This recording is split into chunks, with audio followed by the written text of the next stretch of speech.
एक शिष्य बनने के लिए गुरुदेव के पास गए। काफी दिन जाने पर उन्होंने हिम्मत आई और कहा, मैं आपको गुरु रूप से वरण करता हूं और आप मुझे मंत्र दीजिए।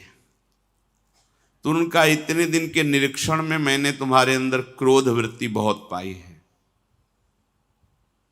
आश्रम में तुम जिससे देखो झिड़कते रहते हो, तुम्हारी नाक में गुस्सा रखा है।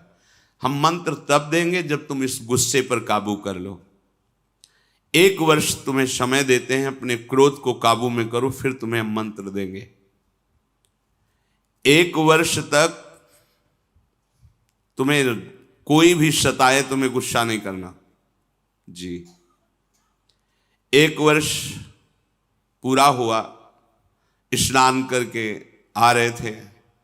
गुरुजी ने एक मेहता रानी को बुलाया और कहा, माई ये आ रहा है, तुम झाड़ू ऐसा लगाना किसी के ऊपर धूल जाए। ठीक है। वो तब तक खड़ी रही जब तक वो अजान नजदीक आए, तो रज में ऐसी झाड़ू लगाई कि पूरा रज ऊपर एकदम, तुझे दिखाई नहीं दे रहा मैं नहा के आ रहा हूं। और ऐसा बहुत बिगड़े। वो हाथ जोड़ के, महाराज क्षमा करो, हमें पता नहीं था कि आप आ रहे हो, हमारा काम ही है सोहनी लगाना। ऐसा तो मारने के लिए भी। अब वो गए, कहा गुरुजी 1 वर्ष हो गए। तो बोले, जिसको त्यागने के लिए कहा था वो तो त्यागा नहीं। सुना अभी अभी तुम गुस्सा करके आ रहे हो मेहतरानी से, जो नित्य सोहनी सेवा करती हैं। पूज्य भाव रखना चाहिए। तुमने उन पर क्रोध किया और सुना कि तुमने ऐसे भी मारा नहीं, पर हाथ तुम्हारा उठ गया, अभी नहीं, जाइए 1 वर्ष और अभ्यास कीजिए। अब दूसरे वर्ष जो वो नित्य वही आश्रम की सोहनी सेवा का उसका, बोले अब की बार झाड़ू मारना, धूल नहीं, नजदीक आवे तो झाड़ू ऐसे लग जाए उसके शरीर में। बोले जो महाराज मारेगा तो नहीं। बोले नहीं, अब की बार 1-2 शिष्य आसपास रहेंगे, अगर वो गुस्सा करेगा तो उसे पकड़ लेंगे, तुम्हें मारेंगे नहीं। ठीक है महाराज। जब वो स्नान करके बड़े आनंद से आ रहे थे, तो अब की धूल नहीं उड़ाई, सीधे नजदीक जाके ऐसे झाड़ू 1-2 मारी और सीधे उसके शरीर में, पैरों में ऐसे।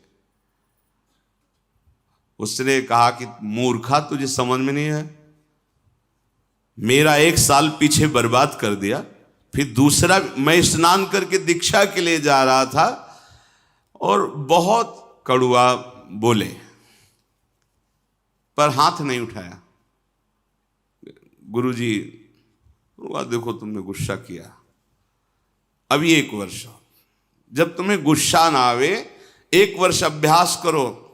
क्रोध नष्ट होने पर ही हम, क्योंकि ये क्रोध बना रहेगा तो ये भजन आगे को जो विस्तार करना है भजन का, भागवतिक प्रकाश, वो होने नहीं देगा।